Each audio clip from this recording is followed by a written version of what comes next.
Hello बच्चों, की हालचाल. नमस्कार. नमस्कार मित्रांनो, मी ओमराज रंदे आपणा सर्वांचं पुन्हा एकदा नवीन ब्रँड न्यू व्हिडिओमध्ये स्वागत करते. मित्रांनो, आजचा व्हिडिओ एक नंबर होणार आहे, कारण तुम्हाला आज सांगणार आहे शेळी पालनात लॉस का होतो आणि लॉस होणार नाही. हा व्हिडिओ पाहिला तर तुमचा लॉस सांगतो मी 99% तर होणार नाही. 1% तुमच्या गलतीमुळे किंवा व्हिडिओ पाहिल्यानंतर बी काहीतरी गैरसमज करून घेतल्यामुळे होऊ शकतो. पण मी सांगतो ना तुम्हाला, एक 99% तरी तुमचा लॉस मी ह्या व्हिडिओमधून थांबवणार आहे. एक कमेंट आली होती आपल्याला, कोणाची होती माहिती नाही. त्यांनी असं कमेंट केली की बाबा याच्यामध्ये लॉस का होतो ते सांग, समस्या काय येतात ते बी सांग, आणि आधी काय प्रिकॉशन घेतल्या पाहिजे ते पण सांग, जेणेकरून लॉस होणार नाही किंवा मग कुठेतरी शेळीपालन बंद पडणार नाही. चला तर मग सांगतो तुम्हाला. बघा मित्रांनो, सर्वप्रथम शेळीपालन बंद का पडते किंवा लॉस का होतो, तत्पूर्वी समजून घ्यायचं आहे की शेळीपालन आपण करतो का. तर शेळीपालन आपण करतो बघा, कुठंतरी आपल्याला कामाचं जीवर येतं, दुसऱ्या कामात मन लागत नाही. दुसरी गोष्ट म्हणजे कामाचं जीवर नाही येत, पण मग मन लावून काम करून सुद्धा लोक योग्य तो मोबदला आपल्याला आपल्या कामाचाच देत नाही. त्याच्यामुळं मग आपण काय विचार करतो, दुसऱ्याची चाकरी करण्यापेक्षा आपला स्वतःचा व्यवसाय भरा. त्याच्यामुळं आपण शेळीपालन करतो. पण मग याच्यामध्ये काय होतं, तुम्ही तर ऐकलंच असेल बऱ्याचशा व्हिडिओमध्ये की 100 पैकी 95 फार्म बंद पडतात किंवा खूप सारा लॉस होतो. तर ही फार्म बंद का पडतात, लॉस का होतात, समस्या काय येतात यांना, तेच मी तुम्हाला आजच्या या व्हिडिओमध्ये सांगणार आहे. बघा मित्रांनो, सर्वप्रथम काय होतं माहिती का, एक तर यूट्यूबची व्हिडिओ आपण बघितलीच पाहिजे, जेणेकरून काय होतं, कुठंतरी आपल्याला आयडिया तर येते की बाबा नाही, 8-9 हजार रुपयाचं काम केल्यापेक्षा कुठंतरी आपण शेळीपालनाचा धंदा करून 1,00,000-2,00,000 रुपये कमवू शकतो वर्षाला, किंवा मग 10-5 शेळ्यांपासून आपलं घर तर आरामशीर चालू शकतं.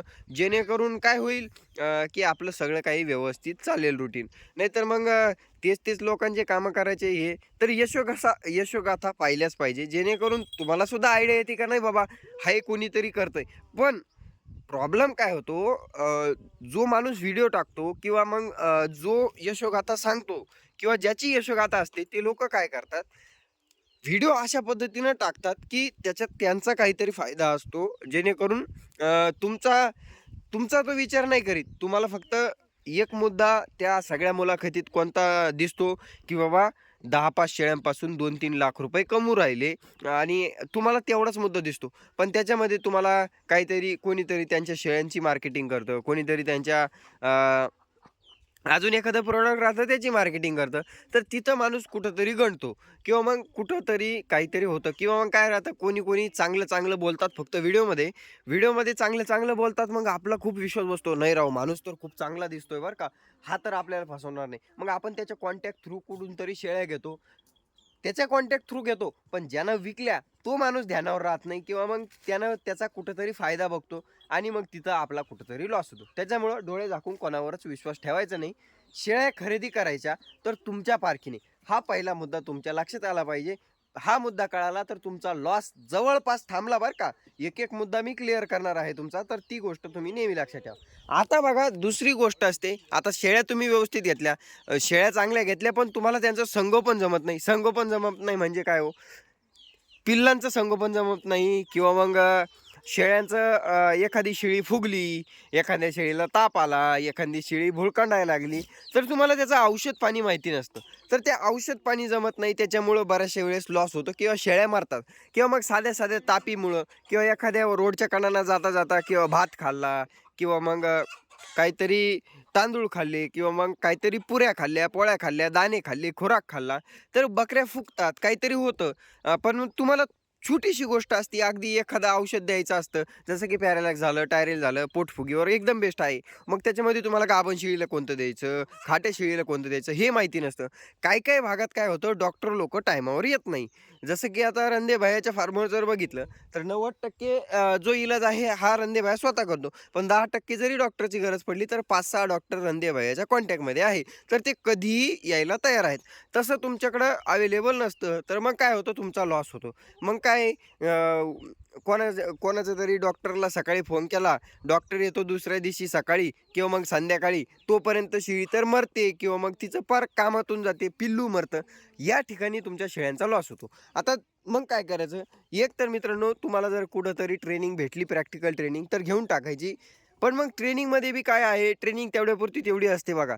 ट्रेनिंगमध्ये तुम्हाला काय समजणार, पिल्लू संगोपन कसं करायचं, शेळी संगोपन कसं करायचं, पाठी कशा वाढवायच्या, हे कसं वाढवायचं, कुक्कुटपालनाबद्दल माहिती, याच्याबद्दल माहिती, त्याच्याबद्दल माहिती. पण ते एका दिवसात तुमचं सगळं काही लक्षात येत नाही.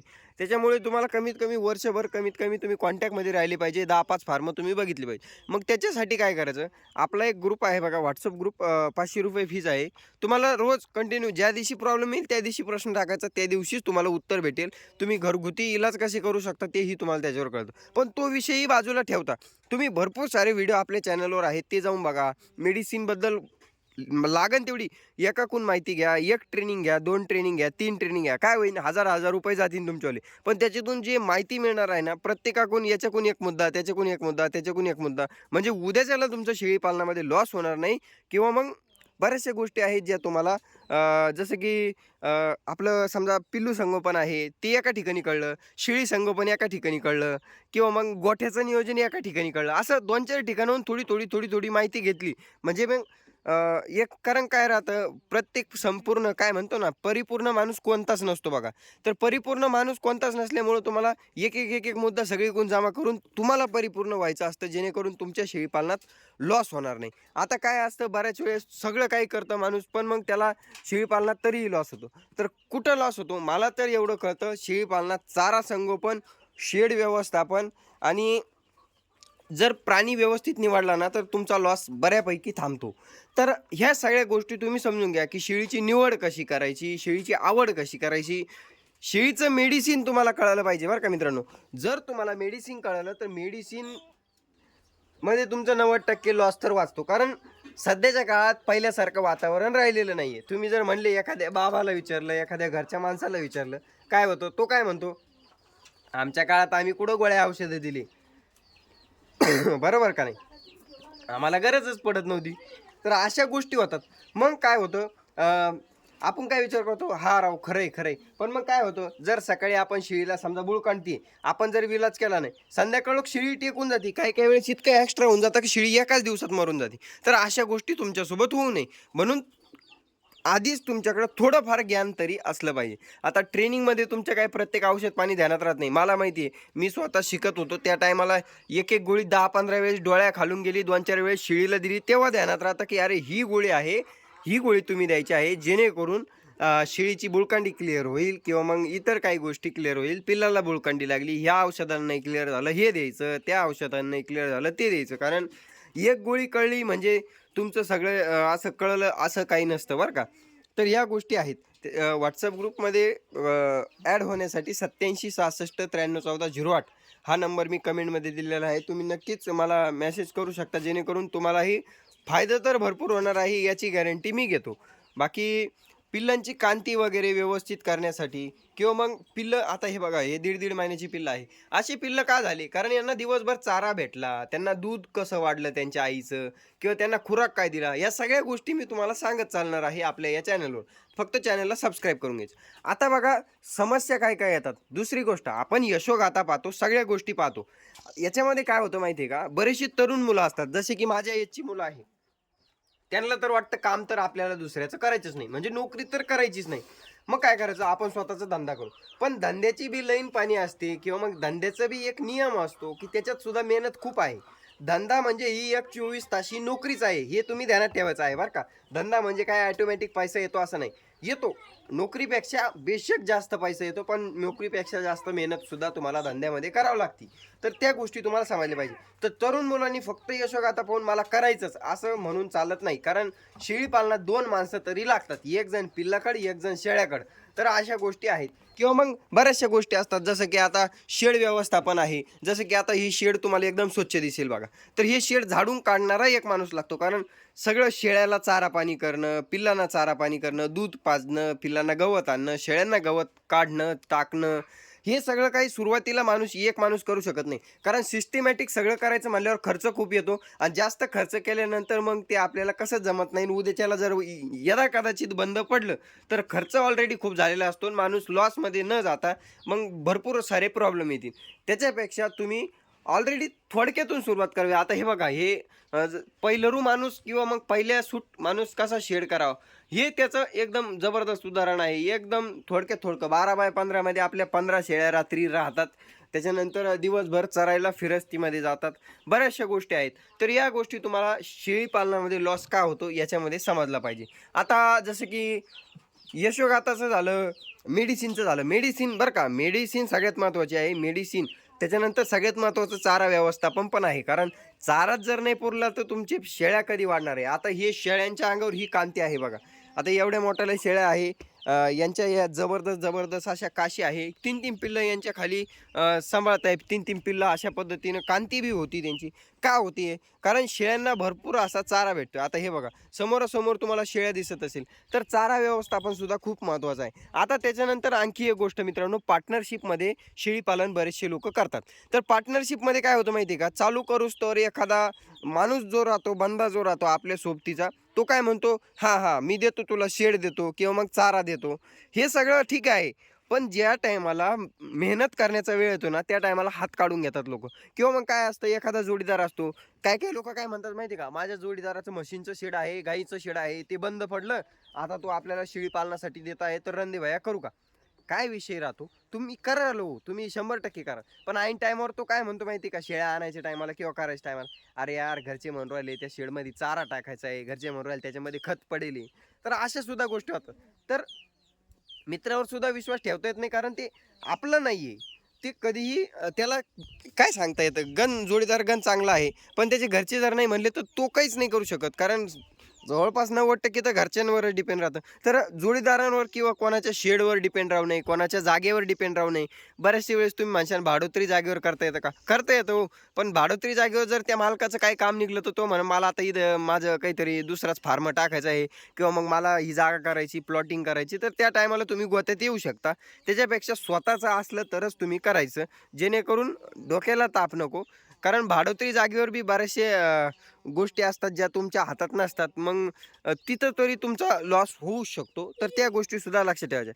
पार्टनरशिपचा धंदा तर अजिबात नाही आहे. त्याच्यामुळं लॉस कधीही होऊ शकतो पार्टनरशिपमध्ये. काय असतं माहिती आहे का, माझी स्वतःची शेळी आहे. आता ही शेळी उद्या मरून बी पडली तर मला काही फरक पडत नाही. कारण ही माझी स्वतःची आहे.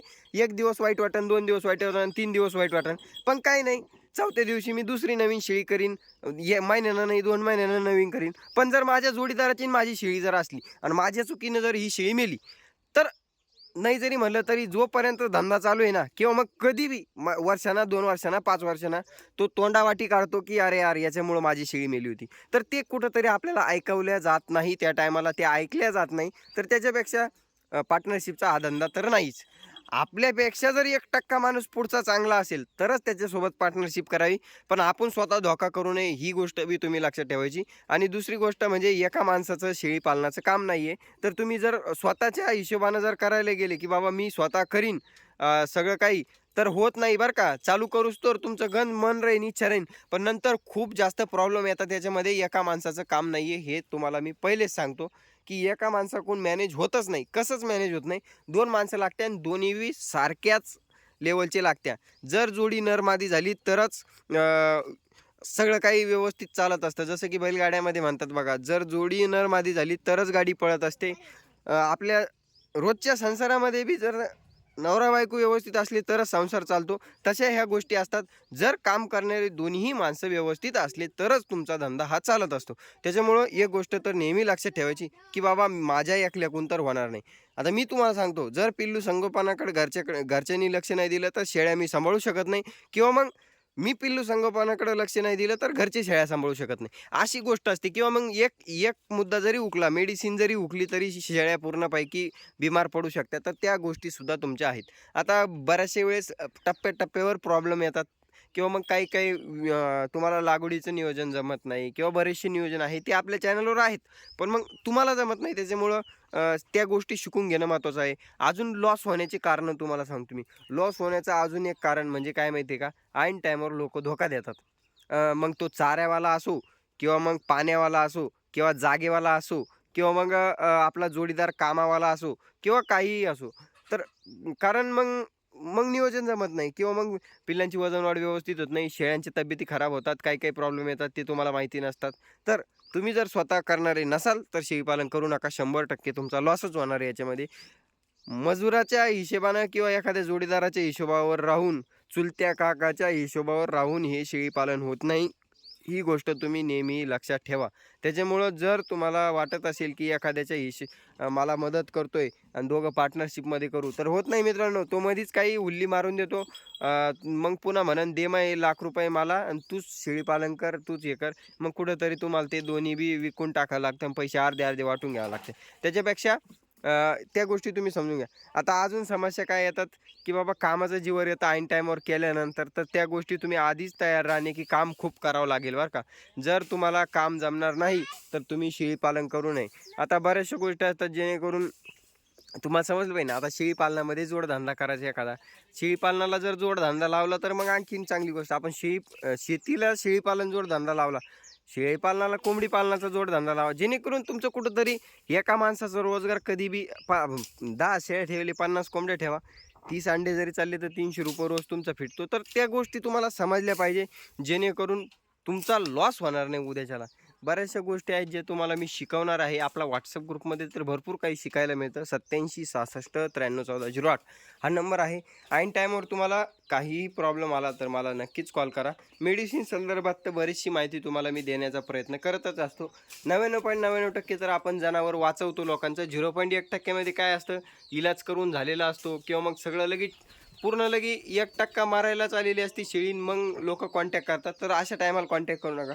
शक्यतो फर्स्ट स्टेज, सेकंड स्टेजमध्ये शेळीचा इलाज झाला पाहिजे याच्यावर लक्ष ठेवा, जेणेकरून तुमचा उद्याच्याला लॉस होणार नाही.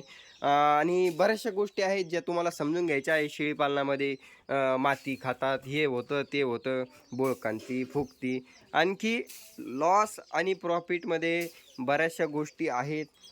त्याच्यानंतर सगळ्यात मेन गोष्ट म्हणजे प्राणी निवडताना आपल्या आजूबाजूने एखाद्याच्या विश्वासाच्या माणसाकडून घेणे, त्याच्यानंतर प्राणी व्यवस्थित घेणे. पुढचा माणूस कितीही विश्वासाचा असला तरी बी तुम्ही प्राणी व्यवस्थित घेणे खूप महत्त्वाचं आहे. जर प्राणी व्यवस्थित निघाला नाही तर शेळीपालन तुमचं कितीही तुम्ही चारा करा, पाणी करा, सगळं करा, जर प्राणीच व्यवस्थित नसला तर तुमचं शेळीपालन जास्त दिवस टिकणार नाही. त्याच्यामुळं प्राणी निवडताना खूप महत्त्वाचं आहे. तर त्या सगळ्या गोष्टी शिकून घ्या. बाकी love you all, bye bye. अजून काही प्रॉब्लेम असला तर मला नक्कीच कॉल करा, मेसेज करा, कमेंटमध्ये सांगा. शेळीपालनात लॉस याच्यानंतर तुमचा होणारच नाही शक्यतो. आणि काही प्रॉब्लेम येत असला तुम्हाला, 2-4 वर्षे झाली शेळीपालन करतोय पण फायदा व्हायना, असे काही प्रॉब्लेम असले मला नक्कीच कॉन्टॅक्ट करा. तुम्हाला सांगतो मी कुठं चुकतंय, कुठं काय होतंय, कुठं काय नाही होत. भेटूया पुढच्या व्हिडिओमध्ये. Bye bye, love you all.